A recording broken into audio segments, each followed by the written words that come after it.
cutting out the loose ends that had crept into the system over the years, which resulted in a very long value chain, taking off a lot of margin, which could otherwise be enjoyed by the farmer themselves. So APOs, when they came into reckoning and they began to be recognized as an effective medium and a medium that has to be actually pursued, promoted and pursued to widen their, their accessibility as solutions to the problems of farmers in marketing their produce. We were struck by the COVID over the last 18 months. Now, we all know that COVID had actually paralyzed the economies across the world, including our own economy, when we had to go through an extended period of lockdown. And then COVID did take time to reach the rural areas. It was basically limited, confined to the urban areas for a long time. But then we noticed that during this period, it was agriculture that sustained the economy, the Indian economy. And the agricultural activities did not stop per se. Governments actually ensured that. We also witnessed that during this period, even though mandi activity would not have been to the optimum level at that time, we also witnessed that the FPOs had registered significant growth in terms of their presence and outreach. Now, there were some studies to establish this. We'll start off with those studies, how the FPOs are actually advanced.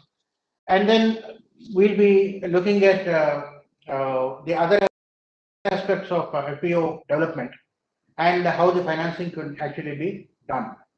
So when we start off, this is a study by Vriddhi and Arya.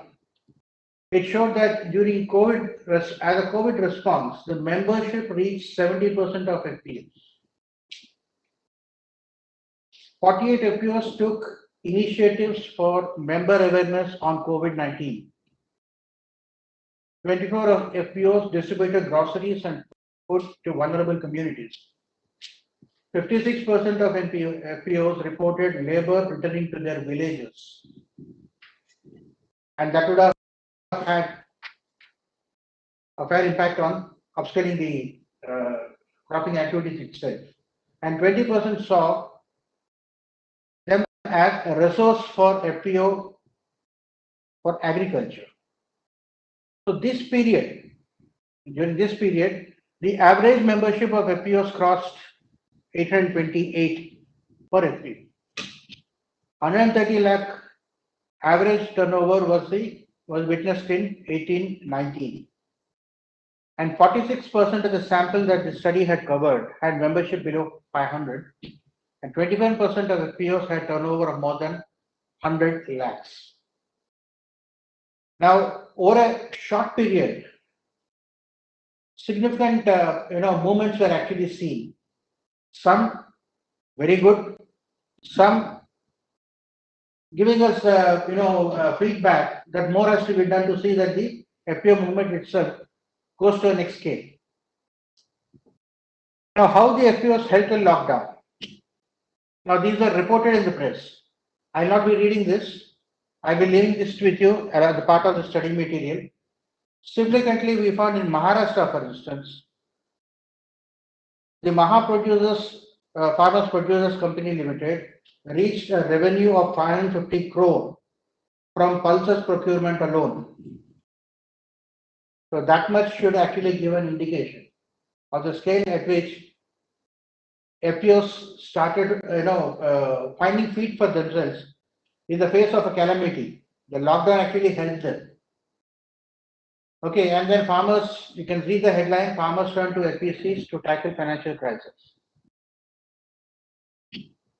And then there were significant studies. One study, was by KPMG. It got they began to notice the government scheme for FPOs and FPCs. over which the government of India came with a big initiative. In the course of all this, FPOs are gaining importance as a major tool for solving many issues related to Indian agriculture. The business opportunities for FPOs post-COVID therefore appear very promising. What are the new developments in this? Now, no identity or no entity actually operates in a vacuum. It operates within a system which has been prevalent over the years, a system in which modifications are sought to be brought in by government interventions. And we have seen over the last 2 years, 3 important farm laws which have been enacted and passed by the parliament. Of course, for the present, they have been sort of put on hold at the initiative of the Supreme Court for whatever reason. We will not go into those things. But then I have listed here some important features of these 3 farm laws, which are brought in with the objective of improving the market access to farmers, which was hitherto not available to them. Firstly, FPO module on eNAM platform for the facilitation of trade from the collection center has been launched. Then WDRA registered warehouses in the states were declared as markets themselves. Then removal of mandi fee and development cess on notified commodities, fruits and vegetables from the APMCs in various states. And then warehouse, that is eNWR based trading on eNAM from WDRA approved warehouses was launched. Then a logistic module for eNAM platform has been launched. Today, Rajasthan state allows a direct purchase license to farmers produce organizations through the amendment of APMC Act 1962 in that particular state. Then in UP, the Uttar Pradesh State Agricultural Produce Marketing Board has made special provisions for allotment of shops, godowns and other assets to registered FPOs. And then the Unified Trading License System for interstate operations has been introduced. Approved traders can now participate both in both the states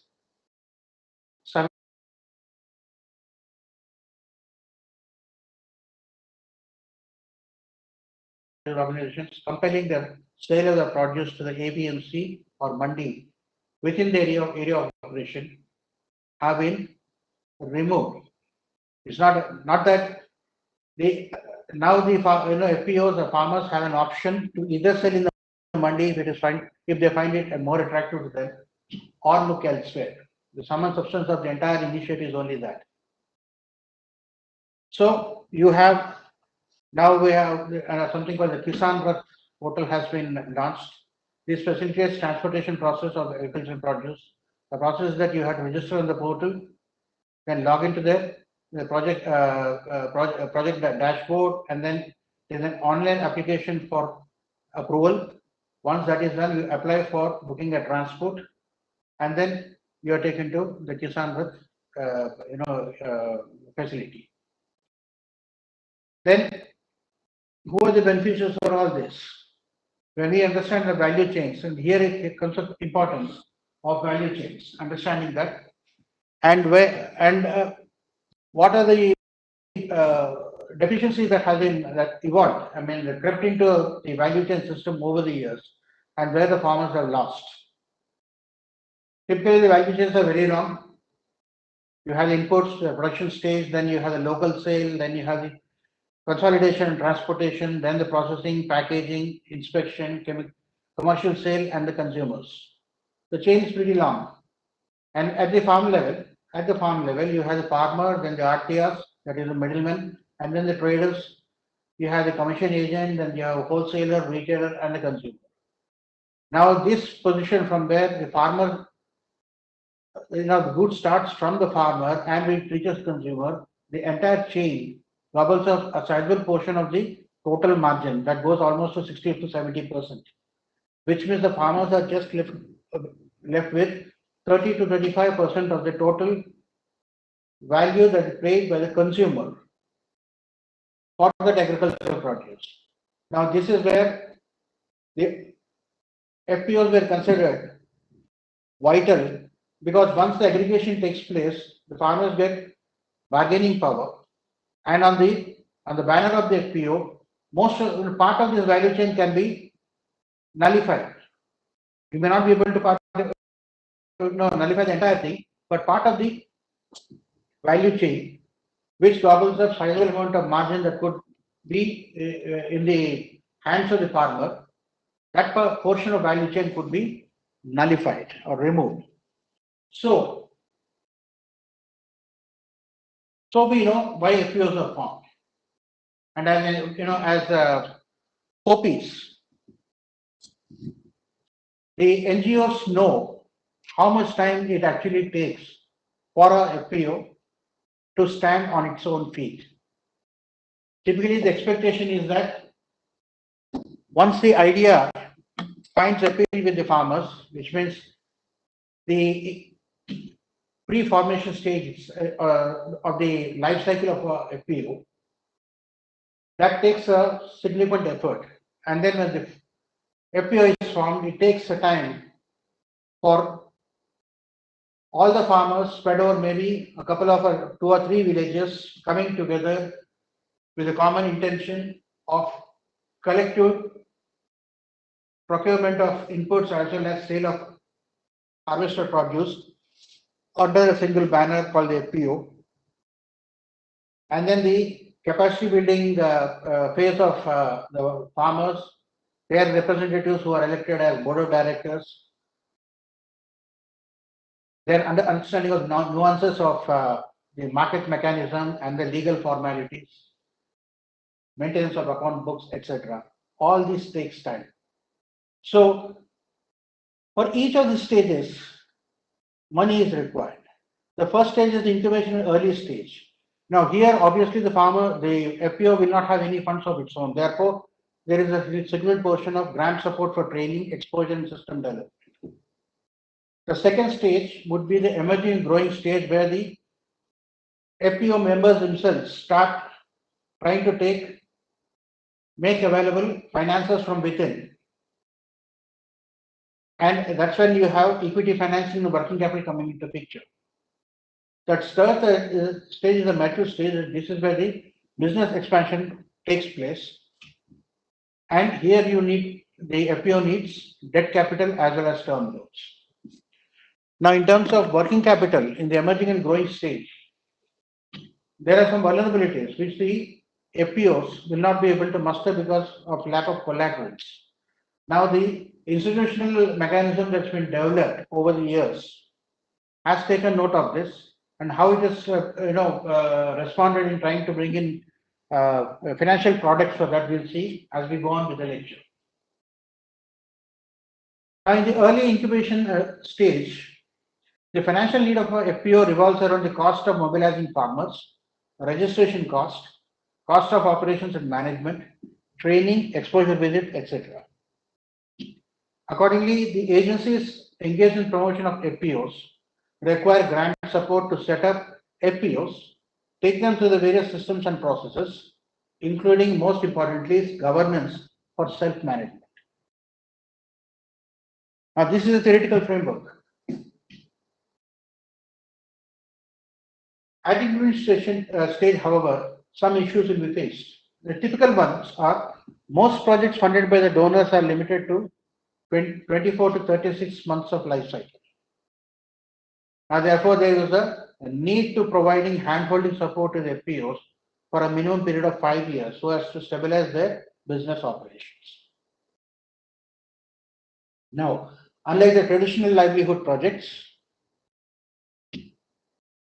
FPOs are business entities, and so they are vulnerable to market factors and fluctuations.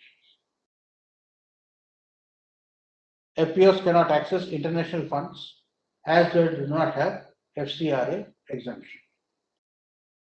So the ability to mobilize finances is a the most difficult one for a FPO, besides building competencies to understand the concept, face the market, and adapt to that.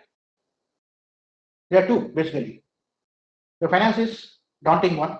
The other is possibly the FPO promoting agency could possibly take care of that with grant support available to them.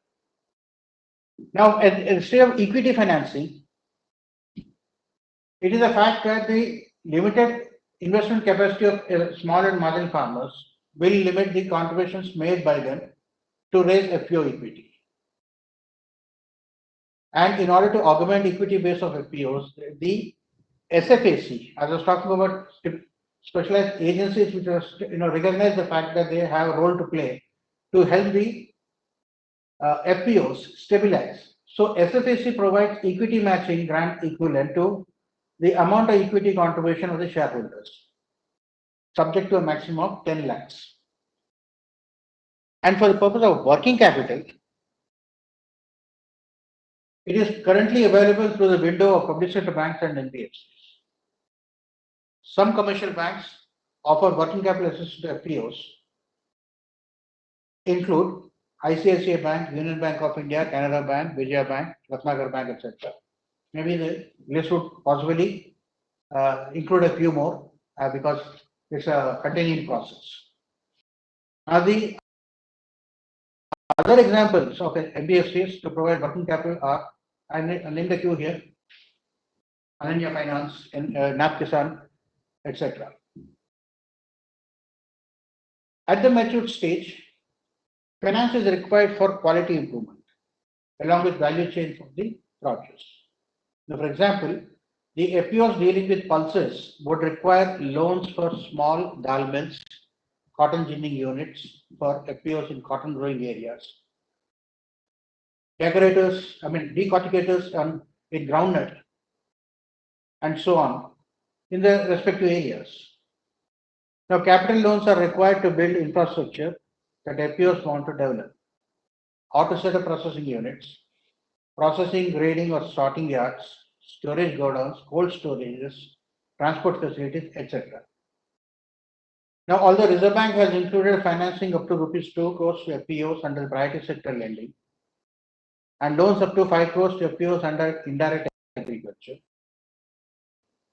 there has been no movement by public sector banks or private sector banks to develop specific loan products for FPOs.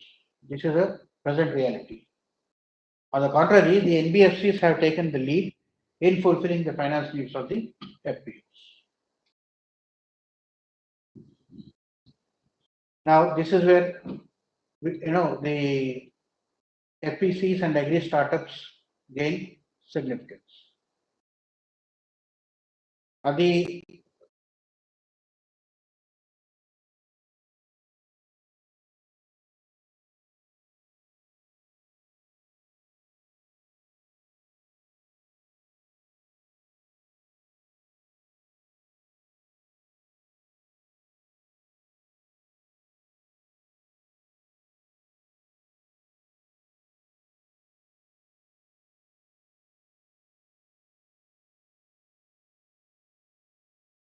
obviously these are the norms that are prescribed that a growing FPO has to conform with in